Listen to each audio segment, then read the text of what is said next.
Well, started working on the RM465. I'm going to tear it down. I was going to do my RM250, but I really wanted to get on this though too. I was pretty excited about it, but my brother came over to look at it and he's like, man, you gotta, I'd start on that. And well, not exact words, but just pushed me over that little bit, to make me want to do this first. In the back of my mind, I knew I did, but so started tearing it down. I'm about ready to pull the motor out right now. I really want to pull the motor out. I want to see if the cylinder is the standard size or if it's been overboard. By looking at all the bolts, that held it, that held it in, and here's the little front frame engine mount. They're tight and they came loose like something that's been together for a really long time. So hopefully it's original bore.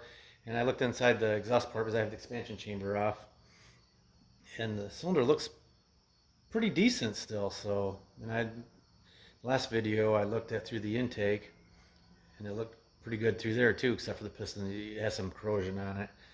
So I get it apart and I see what the cylinder literally looks like, and check the size of it, and hopefully it's standard, and maybe I can just dingle ball hone it out and be good. Because you can still find OEM pistons for these things that are, in comparison to new stuff, it's pretty cheap, so it'd be real cost effective for me, and preserve the life of it. I mean, if I can keep it at standard, save overbores and stuff. So on with the motor out. Well, she's ready to come out. Let's see how it goes. I didn't forget nothing. I think it's gonna be a little heavier than the 125 motor I just pulled out of the other bike. Oh yeah! There she is, all naked. Everything looks pretty good. No noticeable signs of a crack or. So here's the big ripper, all out.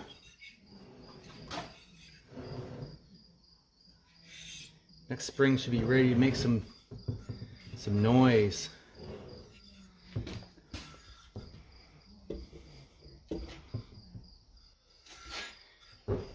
Yeah, the motor, I mean, there's not a broken, let me get back in here, not a broken fin, not a chipped one, a little bit of something right there, nothing bad. You can still get heads for these brand new. It's amazing what you can get for a 40-year-old Japanese dirt bike. It just amazes me, the stuff you can still get for this thing.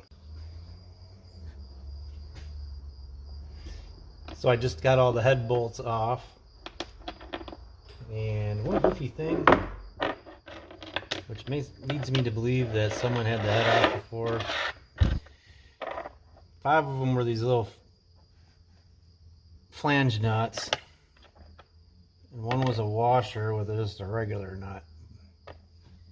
So we'll see. Let me scoot this around here a little bit. I already broke it loose. I just barely tapped it with the piece of brass and popped right off. So it's like opening up Al Capone's vault.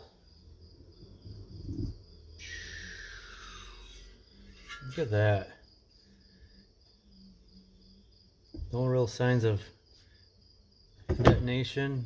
You don't see no pits or anything in there. I'm happy with that. It looks pretty good. Looks like she might have been running just a tad rich. But yeah, that looks pretty good. In my unprofessional opinion. Set that there. Well, I don't know how much you can see on there, as I got it in selfie mode, like I've explained before, but man, I think that cylinder looks pretty doggone nice.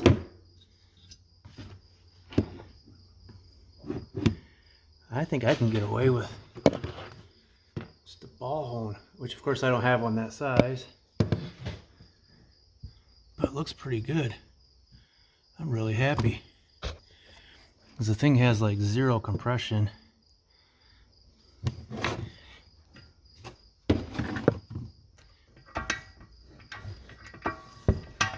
That big 500 cc's of, well, 465 cc's of massive amounts of torque.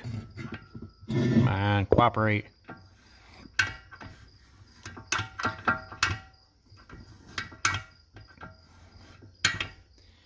So now I gotta just check the bore. I'll grab some GP calipers I got in the garage. Let's see what size bore we got.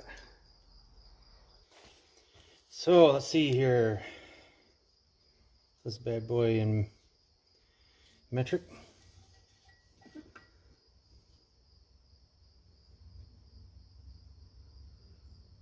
86.5.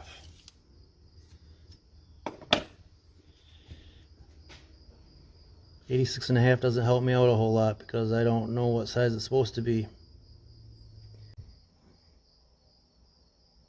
Well, I just got on the old interweb, and 86.5 is a 1/2 millimeter overbore, so stock would be 86. So I still am pretty happy. I mean, I can. This bore looks really nice. Oh, you can really see it or not, or if I already showed it. I don't know. Maybe this will make me want to get a new phone or something. Anyway, I'm still happy. 86.5 millimeter, 1/2 millimeter overbore. The cylinder looks really nice. They couldn't run it too long after they did a bore job on it, so yeah. Also, what do I do with it? Oh yeah, got the expansion chamber off and looked at it a little more. Thing's pretty nice, except for some stuff around this mount. I don't know if that's just factory weld, but it's also got some like little welds, or I don't know, it's hard to tell. It's got a couple of these little things like that, but you can barely see it. It's on the bike, like this, like brazing or something. But it's also got the brazing from when they put these little hooks on there too. So you see that? You know, the spring for the hook it to the head. So I don't know if that's just all sloppy original Suzuki work or it's been repaired, but either way, I'm going to use it. It's just can't hardly notice it, and it's not a Concours restoration by any means. I plan on riding the thing. So that will conclude probably this video, this engine teardown video, or engine removal and teardown. So we'll call it good. See ya.